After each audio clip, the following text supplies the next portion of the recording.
Have you ever met someone whose strength made them both admired and feared? Someone whose resilience was forged in fire, carrying scars that others could never see. In a quiet village called Abaka, there lived a woman named Naima. Her story is one of heartbreak, strength, and transformation, a journey you'll carry with you long after it ends. Naima's story began long before she became the fearless woman the village knew.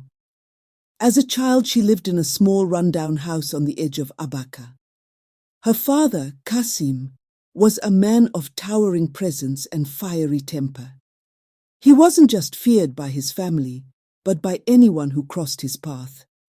Naima's mother, Zainab, bore the brunt of his rage. Zainab was kind and gentle, always trying to shield Naima from her father's wrath. But Kasim's anger was relentless.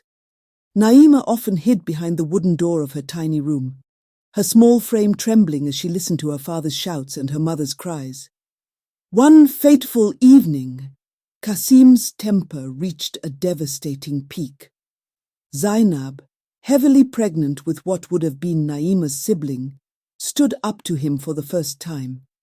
She begged for peace, but Kasim's response was brutal. His violent outburst cost Zainab her life, and the life of her unborn child. Naima, just a child, could only watch, powerless, as her world crumbled before her eyes. After Kasim's sudden death months later, Naima was sent to live with her uncles Farid and Salim. She hoped their home would bring safety and comfort, but it was a new kind of nightmare. Farid and Salim were harsh, controlling men who treated the women in their lives as little more than property. Naima witnessed their cruelty every day, how they belittled their wives, yelled at them, and sometimes hurt them so badly they could barely stand. Farid and Salim even brought strangers into their home, treating the women they brought with disdain and disrespect. Naima, now a teenager, vowed that no man would ever have power over her. She wouldn't let herself become another victim. This vow, born from pain, shaped her into the person she would become. By the time Naima reached adulthood, her beauty was the talk of the village. She had striking eyes that seemed to see right through people, and her presence was commanding. But it wasn't her beauty that left the strongest impression. It was her fierceness. Naima didn't laugh or smile like the other women in the village. She carried herself with confidence and never hesitated to stand up for herself. Men admired her, but they feared her more. Many who approached her with romantic intentions left with black eyes and bruised egos. The whispers about Naima grew louder with each passing day. Some called her cursed, while others saw her as a symbol of strength. Either way, she'd become a legend in Abaka. One busy afternoon, Naima went to the market. The bustling crowd parted as she walked through, her presence commanding respect. She chose her vegetables and prepared to leave when a young man, distracted and not watching where he was going, bumped into her. Before he could apologize, Naima's hand flew through the air. The slap echoed through the marketplace, silencing everyone. The man, terrified, stammered an apology before fleeing. The crowd looked on in stunned silence, some shaking their heads and others whispering about how Naima had done it again. Among those who heard of Naima's fearsome reputation was Prince Tariq, the young heir to Abaka's throne. Tariq wasn't like most men in the village. He was curious, thoughtful, and intrigued by Naima's strength. Unlike others, Tariq didn't see Naima as a challenge to be conquered, but as a puzzle to be understood. He began visiting her, bringing gifts, rare fruits, silken fabrics, and delicate jewelry.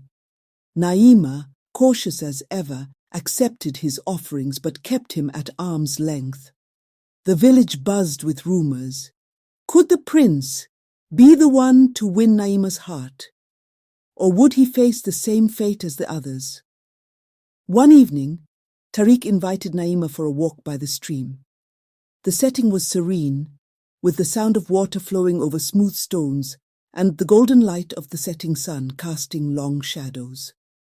For the first time, Naima seemed relaxed. Feeling bold, Tariq reached out to hold her hand. To him, it was a small, gentle gesture. To Naima, it was a violation of her carefully guarded boundaries. Her rage ignited like a spark to dry wood. Before Tariq could react, Naima struck him. Her blows came fast and fierce, leaving the prince bruised and stunned. His guards rushed to his aid, carrying him back to the palace. The next day, the king summoned Naima to the palace. The entire village gathered to watch, eager to see what would happen. Naima walked into the courtyard with her head held high, unafraid of the consequences. The king demanded to know why she had attacked his son. For a moment, Naima was silent, her gaze steady. Then, for the first time, she spoke of the pain she had carried for so long. She recounted her mother's suffering, her father's violence, and the cruelty of her uncles. The villagers listened in stunned silence. They had seen Naima as a troublemaker, but now they understood the depth of her pain. The king, moved by Naima's story, made a declaration. No man in Abaka would ever mistreat a woman again. Farid and Salim were brought to justice, and the culture of the village began to change. Prince Tariq, humbled by Naima's strength and the story of her past, apologized sincerely. He promised to respect her boundaries and never treat her as anything less than an equal. Over time, Naima began to open her heart. She and Tariq developed a bond built on mutual respect and understanding.